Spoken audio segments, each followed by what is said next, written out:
All right, unique Mecca audio, man. Let me tell you about one of the homies, man. Named Picasso. You know what I mean? We're gonna give him the name Picasso because he was a painter. He liked to paint. You know what I mean? This dude was an animal with the paintbrushes and colors and mixing and blending and canvas and all that. Cool animal. But Picasso was one of the best painters in the whole federal system. Anywhere he go, he make money because inmates wanted him to paint their family. You know what I mean? Police wanted him to paint their family, and that's all he did was paint. You know what I mean? But he was official dude. Whenever something happened, he was the first one on the front line. Meaning, like one day we walking out in the yard and we chilling, and while we walking in the yard, one of the homies come and say, yo, I can't believe that I got into it with these dudes, da da da. So Picasso dude was like, man, I left my knife in the yard. I wasn't expecting nothing to happen. So Picasso pulls out two knives, boom. But the knives he pulled out was paintbrushes that he had that was already sharpened. Could you imagine that? He pulled out paintbrushes that was already sharpened. You know what I mean? And he like, yo, pick one. You know what I'm saying? And he ready to go to war. But that's how Picasso was, man. But Picasso moved in with one of the homies, and he was painting pictures for the police, and you know what I mean. The homie he was living with was selling heroin, and you know what I mean. And it was just wild, man. But while he doing that, the police watching the homie he living with, trying to bag him for the heroin and all that. So the next thing you know, they push up and they grabbed them, they put them on the investigation, they beat it. You understand what I'm saying? So now they come back out. So now they in the unit, and the homie he living with that's hustling, he aggressive, real disrespectful dude when he want to be, especially, when he get a little bit up in him. You know what I mean? So, dude came up to him and, was short a couple of dollars. So my man smacked him, bang, get out of here. You know what I mean? Because, he's from New York. You know what I mean? I'm even going to tell you, he was from Queens. You know what I mean? The homie was from Queens. He smacked him. Bam. You know what I mean? Told him, get up out of here. You know what I mean? Aggressive dude. So after, smacked him, told him, get up out of here. He go back. It was a Mexican. But remember, the Mexicans not supposed to be buying from the blacks. You know what I mean? So the Mexican caught between a rock and a hard place because now he done got smacked. All the black dudes seen him get smacked because he came over to the cop from the black dude. The Mexicans don't know and not supposed to know. But now he in his feelings. You understand what I'm saying? So now he can't go tell his Mexican partners what happened because he wasn't supposed to be dealing with the blacks in the first place. You know what I mean? So they're going to punish him just for that. So now, everybody know that he smacked him. So now all the other homies trying to, carry him. Because if a wolf see weakness, they're going to pounce. You know what I mean? So being that, the black saw weakness in dude because he allowed the big homie to smack him and he didn't do nothing. Now every time he come around trying to hide and sneak in the cell to cop something from the homies instead of giving them what, a $25 piece, would give him a $5 piece. You know what I mean? And just tell him, man, get up out of here, man. You got. And this is where it went on all the time. But just letting you know, I'm saying this to say that, it ain't worth going to prison because, you're going to get your card pulled. You know what I mean? 9 times out of 10, y'all not aggressive like that. Don't want you aggressive like that because society don't need you aggressive like that. So, 9 times out of 10, that's what's going to happen. So now, dude kept getting disrespected where he couldn't take it no more.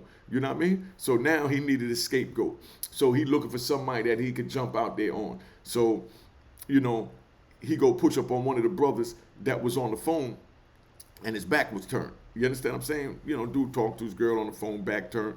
Dude roll up on him, you know what I mean? And he stabs him in his back, bang, bang, bang.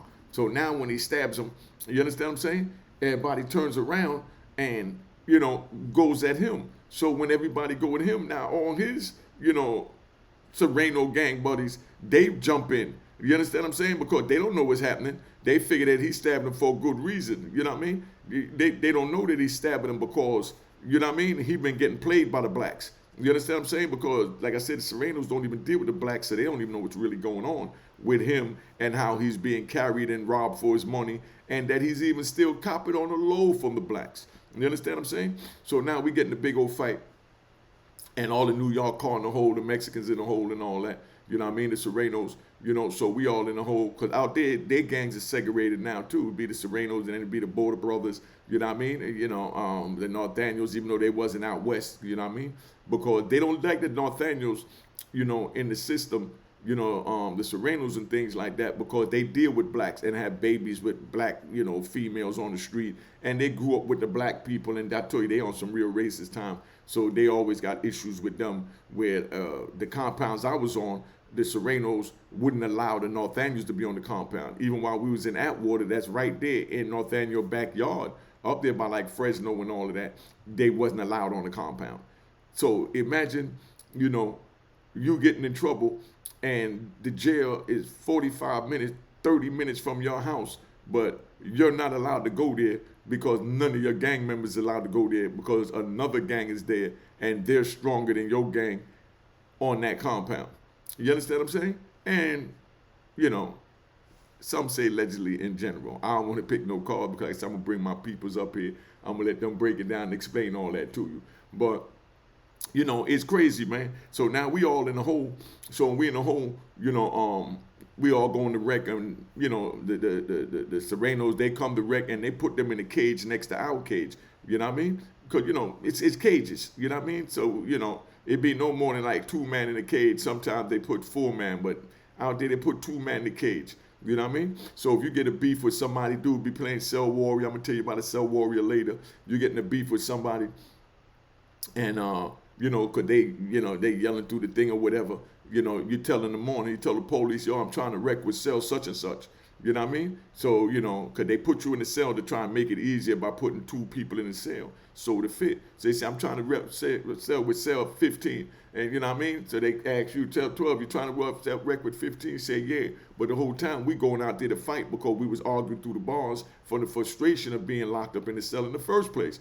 So now we go out in the yard and they put us in a cage. So now when they bring you in the cage and you getting ready to fight with somebody, dude done sharpen his toothbrush or whatever, object he got that he getting ready to bring. Mind you, we're in special housing units, so our weapon choices is limited. So now it come to our weapon making skills.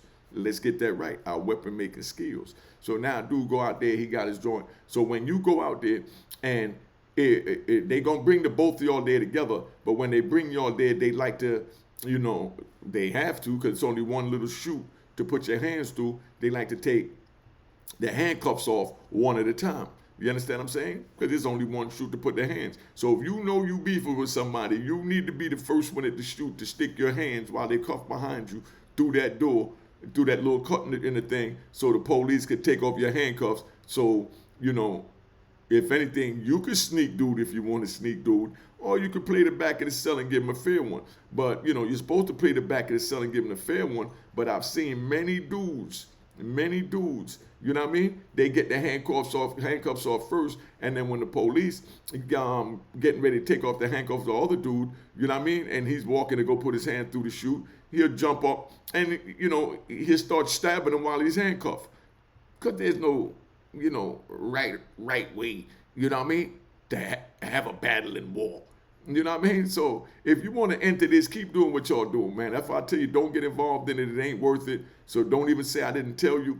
But anyway, so we in there, and, we go to the rec cage with the shot callers. They in the cage next to us. So now we talking, and the SIS, the Special Investigation Force, they put us there for us to work out our differences. So, through the gate, the bars, So we in the rec and we talking and asking them, yo, what was that about? Yo, your man stabbed our man, talking about the Mexican dude stabbed the black dude. This is what we telling them. So they said, yeah, but your man must have did something for him to do that. So then now it comes out, nah, ain't nobody do nothing. Your man was coming over here copping from us. You understand what I'm saying? One of the homies smacked him, you know what I mean? Instead of him putting his work in on that homie, you know what I mean? He let that ride. Then the other homie started chumping him. And then here he go out of nowhere. Now he want to come up with all this.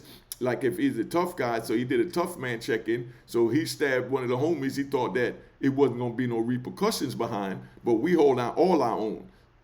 Strong, what y'all might consider weak or whatever. New York stick together. You know what I mean? So dude is like, nah, you telling me that he was buying from y'all and doing business with y'all behind our back? And we're like, yeah. And they said, all right, well, okay, well, it ain't no beef. Everything is squashed. Boom, we gonna deal with him. You understand what I'm saying? So now, you know what I mean? They go and the next day they tell him to come out to the cage so that they could deal with him. You understand? So now, as you know, from him doing the little coward move with sneak stabbing the dude, he ain't come out there in the cage. You know what I mean? So, instead, he stayed back, and then they wound up transferring him. You understand what I'm saying? They wound up transferring him because they couldn't put him on the compound. They couldn't put him on the compound because they would have mauled him. And all he had to do was just go take the fade from his homies. You understand what I'm saying? But instead, he wound up getting transferred. Then they moved him from where he was at, to another joint. By the time he got to that joint, a kite done followed him. A kite is a letter, aka a note. You know what I mean? So a kite done followed him to the next joint, letting him be known that, he didn't hold his own over here, and he was mixing with the blacks, and he didn't take his fade, and he was copping from the blacks, and he was this, and he was that, and everything was there before he even touched the compound.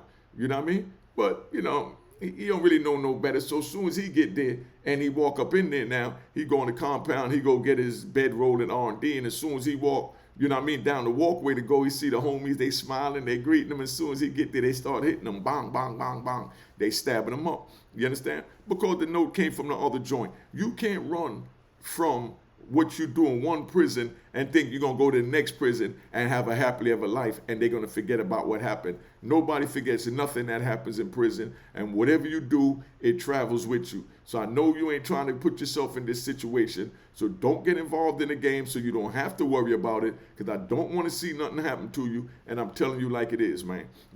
This was just a little tap in. I'm testing out this new background I got, so my color and all that might look different. We getting everything together. Big shout out to my man Jax, the Secret Vault. You know what I mean? He, doing what he got to do. So we just trying out different things. So make sure y'all cop the book of Roy and Harlem, like this video, subscribe to this video, do all that to this video. This video ain't that long, but it's just something I just wanted to do to just try this out, get y'all up something. I promise you, probably by next week. Well, it's only Wednesday. I'm going to give y'all something new tomorrow. I'm waiting on this video that I interviewed Paul Crackers to come up. You know what I mean? That I think y'all would like. It's a white dude that explaining what it's like to be white in the system and how it is. You know what I mean? But y'all time me say, know what I mean? So I'm getting ready to check out because it is what it is. All right. Copy your book of Roy and Harlem at royandharlem.com.